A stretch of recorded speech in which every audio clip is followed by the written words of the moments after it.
Okay, here we go. There's Rocky. I swear if he's like a cat version of Mrs. Kravitz. Nothing escapes his notice. He's quite a cat. Anyway, that's a reference for older people like me who remember the show Bewitched.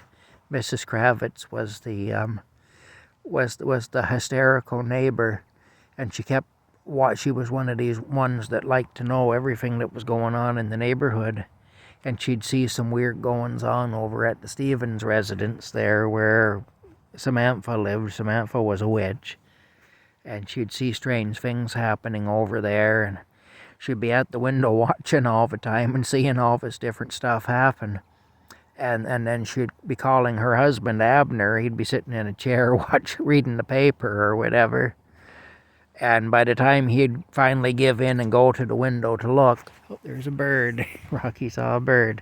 By the time he would go to the window to look, of course, whatever it was had stopped happening, and she'd just look crazy to him, you know. He never believed her. He never saw anything weird happen over there, even though there was a lot of weird stuff happening. She'd be screaming. She'd be at the window screaming, "Abner! Abner!" And he'd be sitting there. He'd look over his paper, over top of his paper, all annoyed, and he'd say, "What is it now? You know, what is it now? Can't you just let me read my paper in peace?" You know. Anyway, that was Mrs. Kravitz. But I'll get off that, and we'll get on to a new topic of conversation. I quit trying to cut the tree for tonight because my saw was running out of power. There it is over there. My battery was running down. I only had 2 of the 4 bars left, and once it gets down to that, it starts to want to bind up and everything. And so that's not safe anyway. I don't like to take chances with the chainsaw.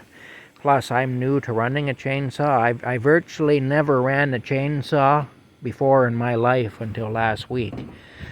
I used to help a friend out on his woodlot when I was a kid back in the 1970s. So I have some experience on woodlots, and you know, when it comes to stacking wood, piling it up and stuff. Piling it into cords and all that, but that's hard work too, I'll tell you. That's really hard work. But I never had any experience running a chainsaw before, so I am literally learning as I go, and I don't want my learning to involve injuring myself. Especially given the fact that the hospital here won't treat me because I'm not compliant with their mask mandates and whatnot. They've already accused me of trying to murder people by going in there without a mask.